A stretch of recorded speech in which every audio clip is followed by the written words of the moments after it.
Ma'am, good morning. This is a Yumja Kashan Numit ki card message in Minarse, Yumja Kasagi number say 104 lere, Aduga, color and a green lere ko. Ado Ningo Chakouba,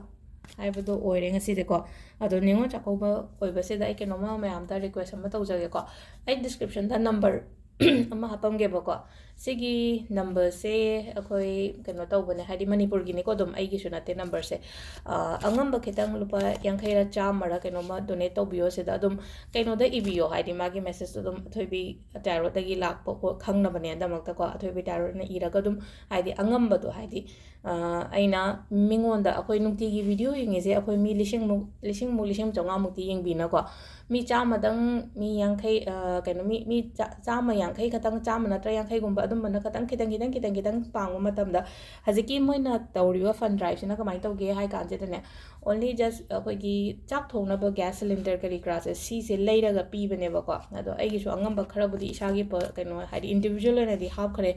ado hadi ai isa ama khatang na di kyam hapa ngamne du na mayam dagi kitang kano oi base da ko mateng hai tare mateng Chakouba so oi rabani na Chakouba gi amana amagi mateng pangna bagi adu maina da sida ina hapak to river description da yaw do river number se sida payment haraga di Google Pay lupa yang khai chama di to wiwe ai na ko nuti gi videos yengi ba kangbu ngai ko adu katang to biro ko ado ahamba da ai gi card message in minarase aduga timing hajar adu ngasi gi na karamba timing khake habado ado card number 1 card number 2 card number 3 adum keno to payment to matam da happy adum mention to wibe ai na ko koina e na ko magi keno do title athobi tarot na adum tawraga e ko badum haidi khangna ba se video se yenga ga lai ne habado ado ahamba ani shuba ahum shuba ko kwai first ki se ko haidi ngasi se isai thanda matam pigada bana mene mi yam ka hana punba khotpa darkar oide phajana yumda laibiyo yumda laira ko haidi time alone spend to bose ko sisina khwaidagi best oi ko aduga haidi sida aina ithanda lay matam da ko inner guidance lakchagani ba masagi oina inner guidance lakani hairagadi kamaina no hai kan sida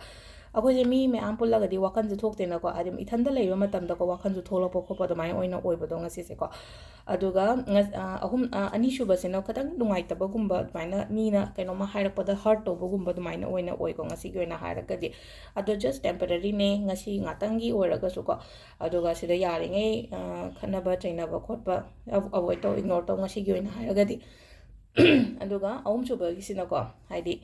sida lai se challenges yamda lay ko ngasi goina hair challenges yamda lay thabak yamda chinba yai ado wasu wagani ko changgi oina hairagadi ko thabak waba chinba khotba adumaina oina oi ko thabain khangdaga hairaga so adu ultimately ai kona aingonda di kana badi dum lakani ba ado sisina khoi gi card message le ko timing sina ayuki pung 5:30 dagi na pung 9:13 phawng lere dagi 8:30 tena 10:58 phawng lere dagi pung 1:40 deina pung 3:38 phawng lere ko dagi pung 3:5 dagi na 10:58 phawng lere dagi pung 2:30 deina nongal dagi ni ko sisina 2:30 deina pung 3:00 kano yang khai humdoi phawum lere ko sisina khoigi ngasi gi oina afaba timing ko adu sida lere khoigi ngasi gi card ki message se mem ko adu description haipetang check to biro ko ngasai gi aina number ama share to jarake haibado adu angamba ketang to biro mayamna amana amagi damakta ko thank you